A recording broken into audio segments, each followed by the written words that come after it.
Morning this morning, and welcome to a Australian asks us a draft question that leads to the yearly debate here. It's been going on for over a year now.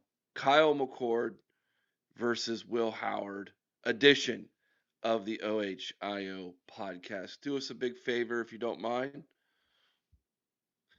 And if you haven't already, please consider subscribing to the channel. Cost you nothing, absolutely free, and we appreciate it very much. Ring the bell, get notified when we go live, when new videos drop, so you don't miss a thing. And obviously, this one's going to cause a lot of comments down the comment section because I've got thoughts, and those thoughts typically are not ones that everybody agrees with, but we'll find out, won't we? We'll have a nice little debate down in the comment section below. Keep the comments up appropriate. How about that? Is that a good request? Keep them appropriate. It's okay to disagree with people. You don't have to be nasty when you disagree, however. All right. So, I'm going to start this video by playing a video for you that was sent to me by my good friend Matty Butcher from Australia. I met Matt several years ago, and he actually flew to the States. Him and his buddy Grant. They had a American sports vacation trip that they made here to the States that I was able to be a part of. I met him at the airport and gave him the full Buckeye experience for the weekend. We went to a high school game. We went to Ohio State versus Toledo, which blew them away. We explored campus, which Grant enjoyed very much. and we had a great time. And so Matty Butcher and I have kept in contact, and he's a great dude. A lot of you who come to the live shows and participate in the live chat, you know Matty Butcher. He is our Australian Buckeye. Here's the video he sent with a very good question that we will answer, which is going to lead to our debate this morning. Hey, brother. Hope all is well. Mate, I've got a question for you. I was going to ring up, but I thought I don't want to clog the line up coming from Australia. Question in regards to quarterbacks and where they rank on the draft.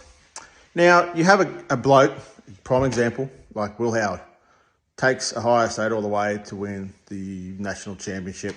Bang, best team in the country. Last year, you had JJ McCarthy from the team up north. How come when those blokes win national championships, they don't draft as high as, say, a perfect example, Shador Sanders and Cam Ward, who this year nothing was done with Miami or Colorado, but they seem to be ranking higher on the ladder coming from a lesser team. Is it because they stand out more in their team and in their conference? Or is it because Ohio State and the team up north had and have better systems around, and that's why they don't stand out as much with McCarthy and Will Howard in the draft? In this year's draft, I was watching this morning, they had, what's his name from last year? That's what he means here. I can't even think of it. Last year's quarterback, that's how much he didn't do. He's ranked higher than Will Howard, and the one who went to Syracuse. So he's ranked high, and I'm thinking, what's he done? We've got a national championship winning quarterback, and he's ranked lower than old mate. So, I just thought I'd ask, and if you just want to chug it on, I'll watch the video later on. Cheers, buddy. Hope you're all well. First off, dude, thanks for that question, Matt. Fantastic guy. Gosh, guy's amazing. So let me answer your question by stating that I disagree so much with NFL scouts. Now, NFL scouts are the people hired by the NFL teams. I know Matt's a New York Giants fan, so we'll use the Giants in this example. The New York Giants front office has a general manager. The general manager is kind of in charge of everything. You have the owner or the ownership group who then hire a general manager. The general manager is in charge of basically making sure that everybody who's hired does their job properly, including the head coach, everybody in the front office, and talent scouts or college scouts. These scouts, it's their job to basically present players and information on players to the coaching staff, to the general manager and the ownership group, and say, here are the guys who are going to fit our system, fit what our philosophy and what we want to do at the different positions that you're requesting us to do. Every team will have what's called their draft board, where they have all the players ranked and they have all their needs ranked. And so sometimes, um, even though a team might have a quarterback ranked higher than a right guard, they've got a really good starting quarterback and they have a really bad right guard. And so their first pick is the right guard as opposed to the quarterback because of need. And so we see oftentimes that quarterbacks will go at the top of the draft first, because those teams feel like they need a franchise quarterback. And so then teams start to rank those quarterbacks and start to evaluate them. And oftentimes their evaluations, in my opinion, are incorrect. Now, it is because several reasons why. Number one, they're looking at measurables: how tall, arm length, hand size, arm strength, accuracy, um, just the measurables of a man in that position, as opposed to how well did he do in college football with the team he was with. Um, Prime example of that, Tim Tebow. Tim Tebow is one of the greatest college quarterbacks of all time, a Hall of Fame college quarterback, and an NFL bust. He wasn't very good. And the reason being is because what made him great at the college level, his ability to run, his toughness, his leadership, didn't couldn't overcome the things that he had to have in the NFL to be successful. The ability to read defenses, uh, arm strength and accuracy, things of that nature. And so that was one of the reasons why he was unsuccessful. Another reason that quarterbacks go to the NFL and succeed or don't succeed are based on fit. If they go to the wrong team, despite how good they might have been in college, if they don't go to the right team who has the right coaching staff, the right situation, um, then they might become a bust as well. And you see that quite often. In fact, I would say you probably see it more often than not when it comes to quarterbacks who leave college and go to the NFL. So, I hope that helps to answer your question a little bit. It's not necessarily how successful you were in college, because, like you pointed out in the second part of your explanation to your question, sometimes your success in college has more to do with the scheme you're running, the offense you're running, the guys around you who are really good. I mean, let's be honest, Ohio State had a fantastic offense this year for Will Howard. Um, but I think Will Howard has improved his draft stock immensely. And he went from someone who a year ago, after playing at Kansas State, might have got drafted late to, oh, the guy's going to be at least in the third round or higher now.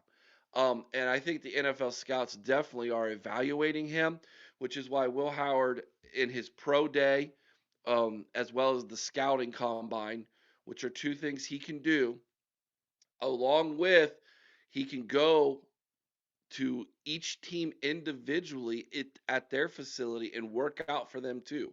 You can do all those three things. There's the NFL Combine, which takes place, I believe, later this week in Indianapolis. There is the Ohio State's Pro Day, where they invite scouts and coaches to come in and look at Ohio State players. And Kyle McCord can personally be flown in to each team's facility and do a workout for them. Those are the three ways teams can continue to evaluate these players now, along with taking a look at their film from the past year or seasons even. So Will Howard has improved his draft stock immensely. which leads me to the debate. Why is Kyle McCord ahead of Will Howard when you look at people's mock drafts? I'm going to give you the reason why, and then I'm going to tell you why they're wrong. So, Kyle McCord has more arm strength. That is one of the highlights you're going to see from quote unquote draft experts, draft people who analyze the draft. They're going to say Kyle McCord has better arm strength. Kyle McCord's accuracy improved from 2023 to 2024. Kyle McCord, when he was forced into a role where he had to lead the offense in Syracuse, he had huge numbers. And the jump from his numbers as a starter at Ohio State in 2023 to where he was at Syracuse in 2024 was so significant that the bell curve on that is statistically is what jumps off the page to draft experts. What they fail to acknowledge in a situation like this are the intangibles that you can't measure with a tape measure or with analytics when it comes to statistics. That's heart, guts, leadership, things like that. How do you put a grade on the intangibles? What makes Will Howard much more successful than Kyle McCord are all the intangibles, which is why Ryan Day, the head coach of Ohio State, who is a former quarterback, mind you, and quarterback coach in both the NFL and at college, I think had such a hard time with Kyle McCord in 2023. Go back and watch Kyle McCord and Ryan Day's interactions on the sideline with one another. He would come off after another 3 and out, come off the field, and Ryan Day'd be up in his grill. And Kyle McCord, I don't think took constructive criticism and hard coaching from Ryan Day very well at all. His body language in that game against the team up north was terrible. It was awful. And I go back to that. And then of course, let's, revisionist history here, hindsight's 2020. You go back to the week following the loss to the team up north, and then the news about Kyle McCord and his dad having the meeting with Ryan Day, wanting Ryan Day to guarantee that Kyle was going to be the starter in the bowl game and then moving forward. And Ryan was like, "No, I'm not going to guarantee that. You have to compete here." And they took their ball and ran. I wrote an article that I got absolutely hammered for by Ohio State fans, where I said Kyle McCord was a coward. I stand by that. I don't think Kyle McCord had the testicular fortitude to be the leader of Ohio State. He, despite the fact he was 11-1 as a starter, might be 12-1 actually, because he did have one start against Akron the year before. But despite the fact that he was 11-1 or 12-1 as a starter at Ohio State, with his lone loss coming against the team up north, he had zero leadership. He was not the leader of that offense. He did not command that huddle. Look at the stark difference between him and Will Howard. Will Howard, even though he lost to the team up north too, look at how the fans reacted to him when he got hit, knocked out of the game, goes into the tent, comes running out of the tent, which there'll be a video about that, about how we lost that game. That one's still coming. I'm working on that one in my head. But just a huge difference. And Kyle McCord's numbers in that game were probably better than Will Howard's numbers. But that, to me, the statistics don't tell the whole story. And that's one of the things, Matt, that NFL scouts usually fail to realize. Statistics don't tell the whole story on a player. Measurables don't tell the whole story on a player. I would be very weary if I'm an NFL GM or an NFL scout going to my GM or going to the owner and saying, let's draft Shadir Sanders. I'd be very weary of that. Yeah, I know he's electric and he's exciting and he's got the pedigree with his last name. But along with that comes a ton of baggage that I just would not want to bring into my locker room and have that being dealt amongst my roster. I wouldn't. Um, so I think a lot of times NFL scouts and general managers make poor decisions in the draft. And I'll tell you what, go look at some of these drafts. You've seen it as a New York Giants fan. They draft these guys. How many of them actually pan out?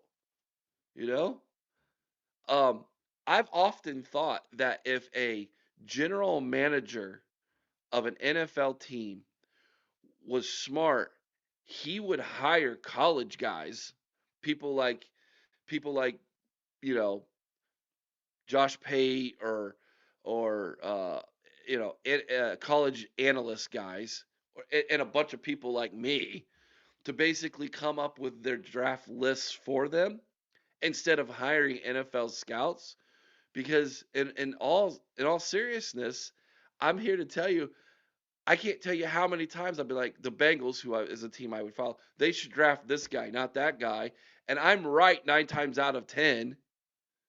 And the guy they drafted ends up being a total bust. I can't tell you how many times. Often you all do it too, as Cleveland Browns fans. Most of you who probably watching this are Browns fans. How many times has Pittsburgh drafted the guy you actually wanted drafted ahead of where Pittsburgh did?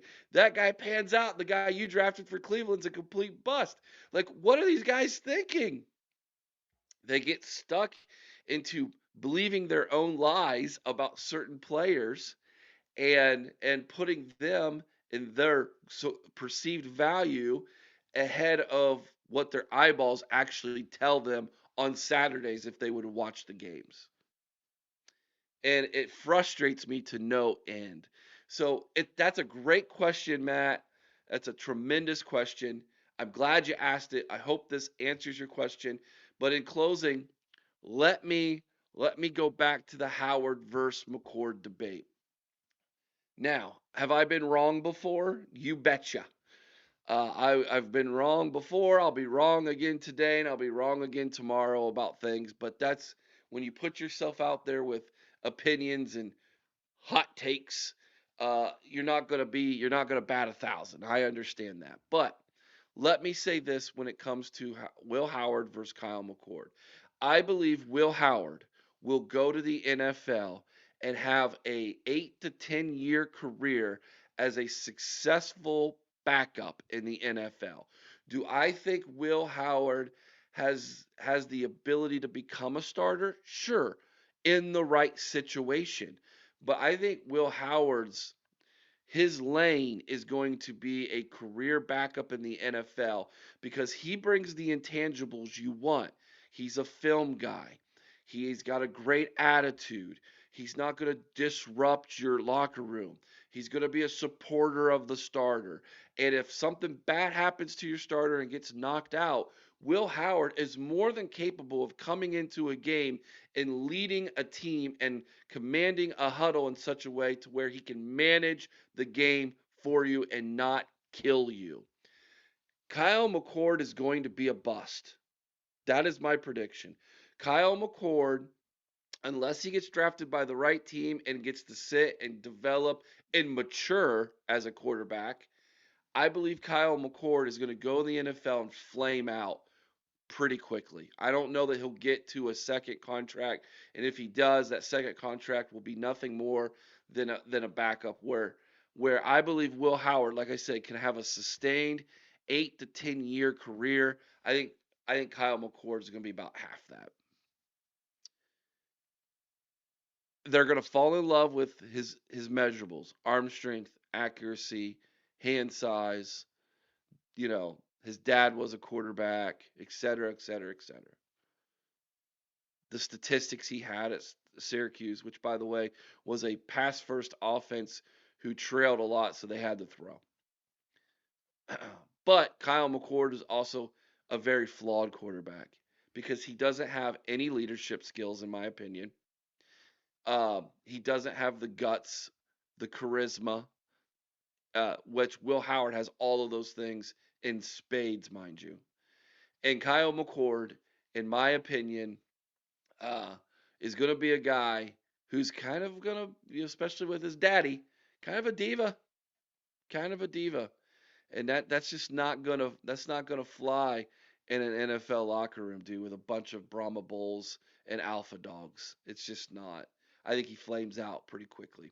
That's my 2 cents. What do you all think? And let me know what you think down in the comment section below. Let's go ahead and have that debate. Are you a Kyle McCord supporter? Do you think Kyle McCord will be good in the NFL? Let me know your reasons why. Do you think he'll be better than Will Howard, or do you agree with me? Do you think Will Howard is going to have a more successful, longer career in the NFL, despite the fact that Kyle McCord is probably going to get drafted ahead of Will Howard? Let me know what you think in the comment section below. Um, on our way out, let me share with you a Bible verse, one of my favorite Bible verses that kind of reminds me of the debate we had.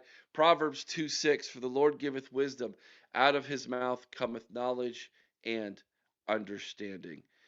This is tis the season for NFL scouts to get on their knees and pray for some wisdom, right? I guess tis the season, right?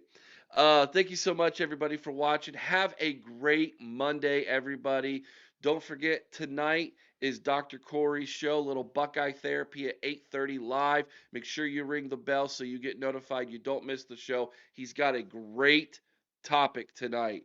Why Ryan Day is going to love Tyler Bowen's run game concepts. He is dove deep into the film room and he is bringing some big time receipts. And he said, Eric, I have come away from this exercise being very confident that I know why Ryan Day hired this guy.